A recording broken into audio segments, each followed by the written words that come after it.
So you got your slot, you got what you wanted, or what you came here for, but you seemed a little bit unhappy still.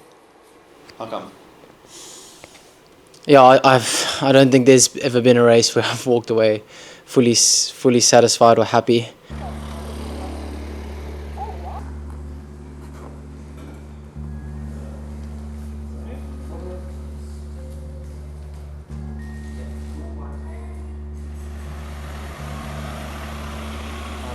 I just think when you're pursuing something, a dream that is just like so clear, it's until that is like realized, I feel like you're never going to truly be satisfied or be happy, especially when you are kind of far off.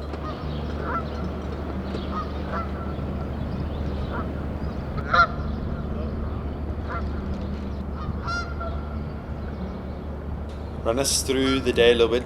I see you got a little new invention there for swim. Yeah, run you through the day. Well, I guess distances were shortened, and that was, that threw a span in the works. How do you race this race? No one's ever done this sort of distance. It's in between a 70.3 and a full Ironman, to be very specific, 3.8k swim, 125 kilometers on the bike, and a half marathon. And together with Mikhail, we tried to devise a plan and think what is the best strategy. And there was the truth is, like, you can script as best as you want, but until you're in the moment and reacting to the situation, you actually don't know. So you got to ultimately be prepared for anything. As I said, you have to be willing to go offensive or defensive in any single moment, in any given moment.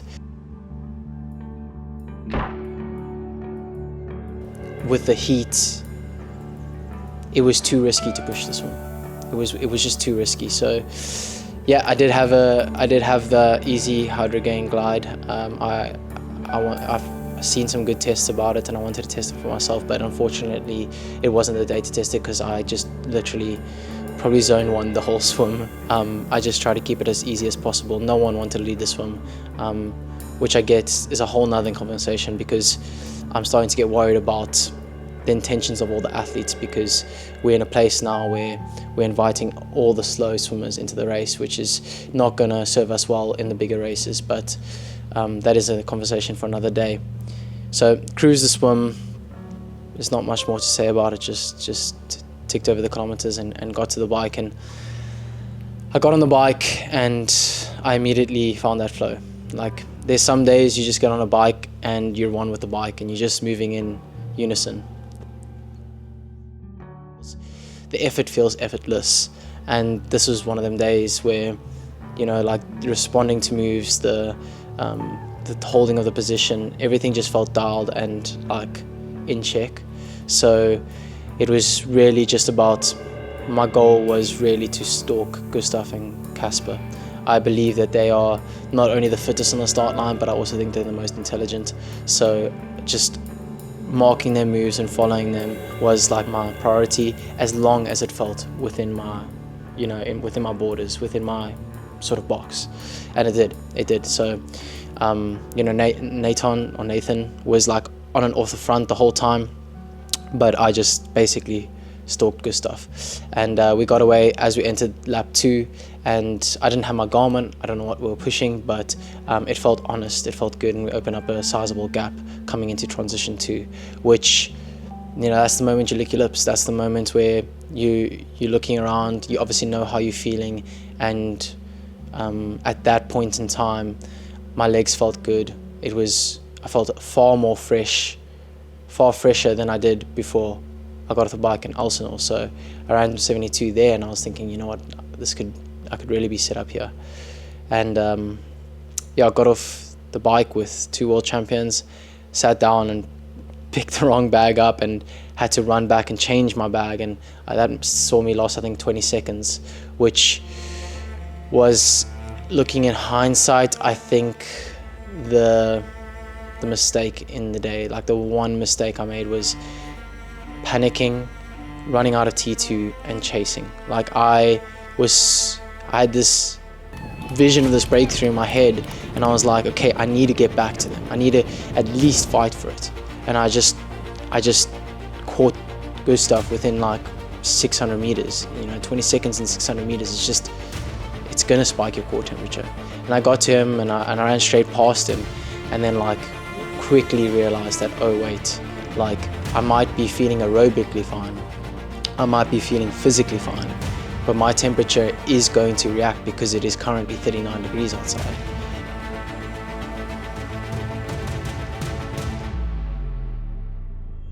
It started to get really, really warm, and then Gustav came past me and I sat on him for, I want to say 2-3 kilometers.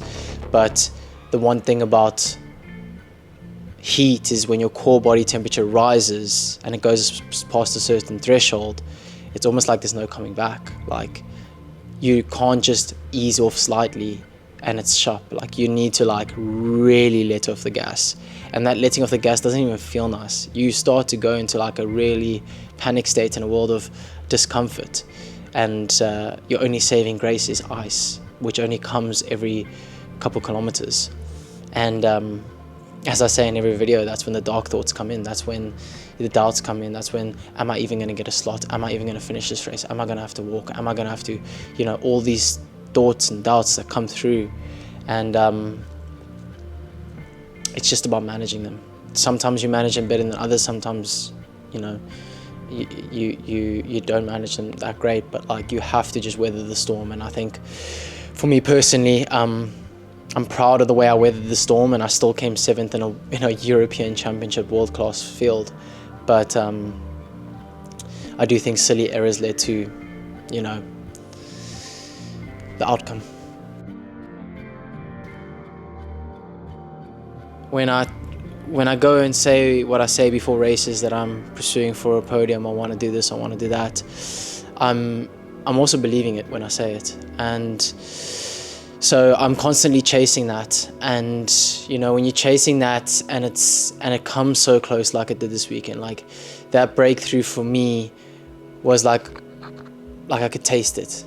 And in the moment I felt good, so I felt like it was here, it was now, and that moment was about to arrive. I didn't expect to win, but I thought, okay, I could podium, and even that is like a bit of a breakthrough. I'm looking for that next breakthrough.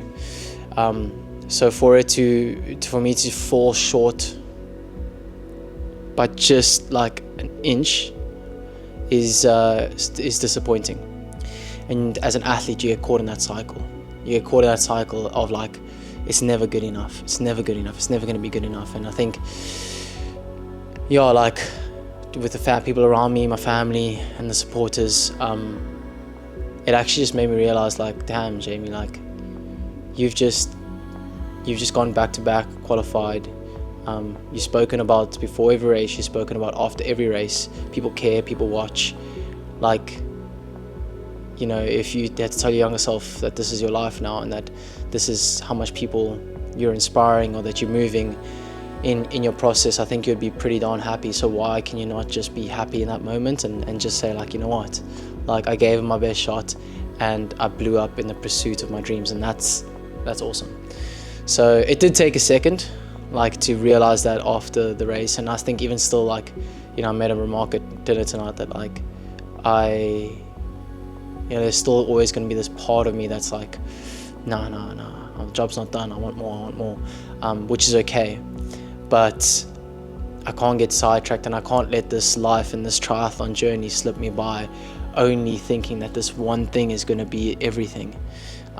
And yeah, as I said earlier, right now, it's thank you to my friends, my training partners, my sponsors, my fans, everyone that is like kind of backing me. That's like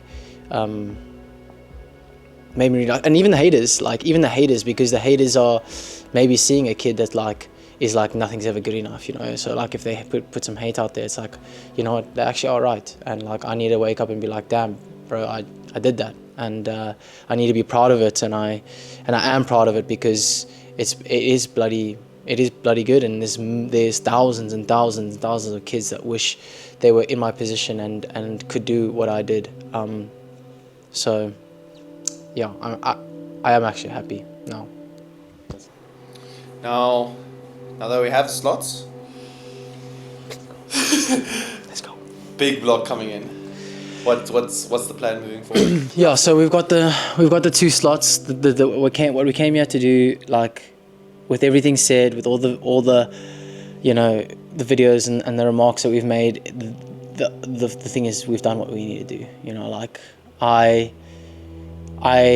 together with Mikhail have come to realize that I have not been putting in the work, and take that whichever way you want. I don't really care, but like, I need to go back now and put in the work. And you know, I said to Mikhail, we spoke after the race, and I was like, you know, like, I was stalking like the Norwegians because they're the smartest in the race, and he was like, it's easy to be the smartest when you're the fittest, because anything you do is right because you're fitter. And it's like, that's so true. Like, if, like, let's say for example, I know I'm diverging here, but I think it's quite interesting. Let's say for example, Casper yo-yoed a lot on the bike. Like, he was there and then he wasn't there, and he was there and he wasn't there. So you can call that smart because he's maybe not going with the surges. However, let's say that was me and I let the guys go, I probably was never getting back. But because he's so strong and he can get back, it's presumed that he is the smartest. But no, he's just the fittest. No matter what you threw, no matter what we threw at Casper that day, he was winning that race, unless he woke up bad. So you ask what's next, it's back to the drawing board. We have 11 weeks until Nice World Championships. I need to become more professional. I need to put in the hard work, and yeah, together with my coach, we're going to do that. And between here and then, I don't know if there's anything else, but as of now, it's about just falling in love with the process and making sure that I arrive in Nice with my best foot forward and actually ready to fight. Yeah, and then there's no playing safe, you know. Then I'm going for it. I'll probably have to say this: Arnu and I are taking a break. A YouTube break. It's probably going to be like 1 to 2 weeks.